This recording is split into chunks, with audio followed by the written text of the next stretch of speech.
Hey, what is up, mortals? It is Hazel here with a new video for you. In this video, we'll dive into the brief cover of the concept and usage of Haki from the One Piece anime. I just wanted to greet you guys by saying, just sit back and relax. You're in for a treat. So let's get started. One Piece is one of the most popular manga in the world, created by the talented and hardworking Eiichiro Oda. It is about a boy by the name of Monkey D. Luffy, who dreams of becoming the king of the pirates. As a kid, Luffy accidentally ate a strange fruit. Those around him said that he had eaten a devil fruit, a strange item that gives people magical powers in exchange for them never being able to swim again. Luffy, despite his change, is undeterred, and after a moment in which his hero lost an arm protecting him, resolves to one day become the greatest pirate in the world and find the fabled One Piece, the treasure left behind by the previous pirate king, Gol D. Roger. In today's deep dive, we'll be covering the topic of Haki.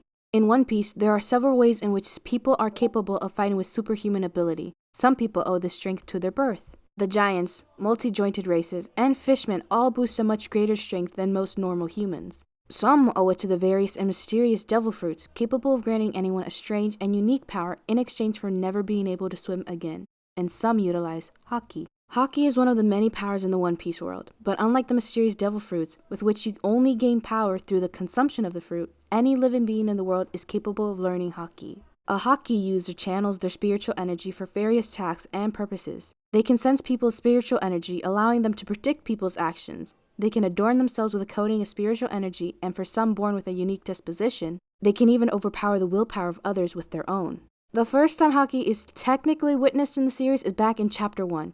In that chapter, Shanks, a pirate Luffy looks up to, uses it to scare off a giant sea monster known as the Lord of the Coast. The actual term Haki, however, wasn't used until much later when Blackbeard, one of the series' antagonists, talks about Luffy's bounty after his adventure in Jaya. Even then, Haki wasn't explained until Rayleigh, the first mate of the late Gol D. Roger, began to train Luffy during One Piece's 2-year time-skip training arc. We will be looking at a brief overview of Haki, then at its specific types, and brief coverage of how each type is used. A more in-depth video on each type of Haki will come in the future, so be on the lookout for that. The first type of Haki we will be taking a glance at is Kenbunshoku Haki, also known as Color of Observation or just Observation Haki. This Haki grants users extra sensory abilities, and in its most extreme modes allows the user to almost see into the future. There are a few notable examples of skilled users of this form of Haki. The first person we should observe is the user Eneru. Eneru was a devil fruit user who consumed the Goro Goro fruit, which gave him the power to create, control, and transform his body into lightning. Despite having such a powerful devil fruit, he also had a powerful level of observation Haki. In the place where they resided, and in tandem with his devil fruit, Eneru could observe and listen to every single citizen of Skypiea, the sky island they resided on. This, combined with his ability to also strike down the citizen with lightning, allowed him to make the people believe that he was an actual god. In Skypiea, Haki is known as mantra, but seemed to only be available to Eneru and his priests, who only demonstrated color of observation. With the power, the users could predict the movements of their enemies, allowing them to dodge attacks with ease. However, there were a few weaknesses to their abilities. An opponent who was much faster and stronger couldn't be avoided, no matter how good their precognition and attacks that struck at random, or which were done without the opponent actively thinking about how to attack, were difficult to avoid for someone who relied on observation Haki. At advanced stages, the precognitive abilities of Kenbushoku Haki can be stretched to their limits, allowing the user to see a short period into the future. This advanced state was observed by Katakuri, one of Big Mom's sweet commanders and one of her most powerful and eldest children. This video is sponsored by Skillshare. With the services Skillshare provides, you can get access to many in-depth tutorial videos on basically anything you want to learn. Each class that they have is bound to help you with your creative endeavors. Do you want to learn how to make videos like this one? Do you want to learn how to write scripts or edit audio?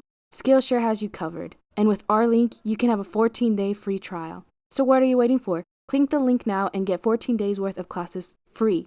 Link in the description below.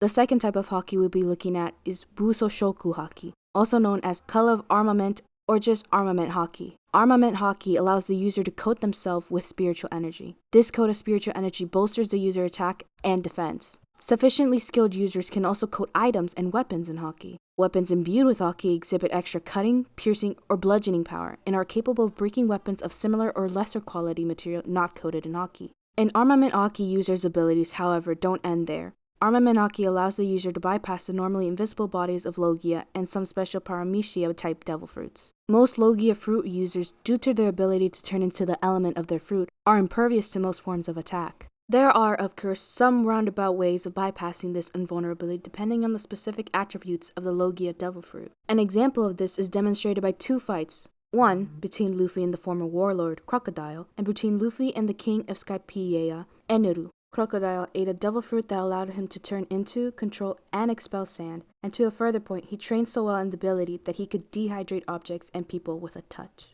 Luffy nearly died fighting him 3 times, but learned Crocodile's weakness eventually.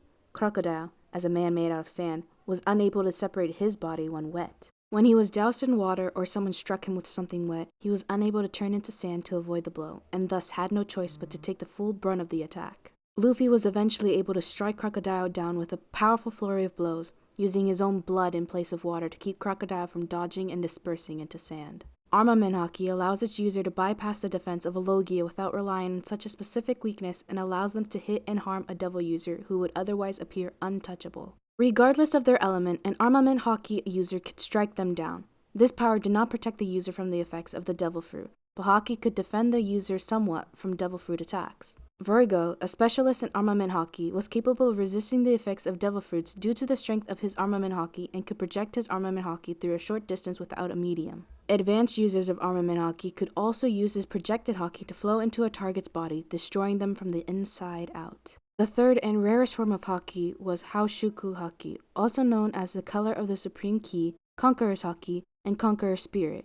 A user of Conqueror's Haki could exert their willpower over others. This type of Haki could unfortunately not be attained through training. Every living being could learn Haki, but every living being had a specific disposition. Some people were more naturally attuned to Observation Haki, while others were more attuned to Armament Haki. However, someone with a disposition for Armament Haki could still learn and master Observation Haki, and vice versa. However, only those born with the disposition for Conqueror's Haki could use and master it. This Haki was most effective against someone with weak willpower, as even a small amount of this Haki type could knock out that enemy cold. This form of Haki was the most deadly for this reason. One could train their body and even their intelligence, but their willpower was much harder to train. Entire armies could lose large portions of their troops, changing the tide of battle. However, those with strong wills could resist Conqueror's Haki. Keeping all these differences in mind, it should be noted that each type of Haki also had different levels of usage. 2 users may not have the same level of willpower and mastery over Haki, meaning that even if 2 people were considered masters of Armament Haki, they would not have seemingly equal level strength. Haki is not without its weaknesses, however. As it uses spiritual energy to activate and use Haki, a user of Haki might find themselves quickly drained, leaving themselves vulnerable to an enemy counterattack. Haki also isn't invincible. A sufficiently powerful blow, whether imbued with Haki or not, could both break the tools and body of an Armament Haki specialist, and if a warrior moved too quickly and erratically, they could bypass the precognitive abilities of an Observation Haki specialist. These weaknesses, however, could be offset by training. In the world of One Piece, Haki stands as a testament to the fact that one does not just need a devil fruit to be considered strong. The most infamous man in the world, Gold D. Roger, the last Pirate King, was a master of Haki.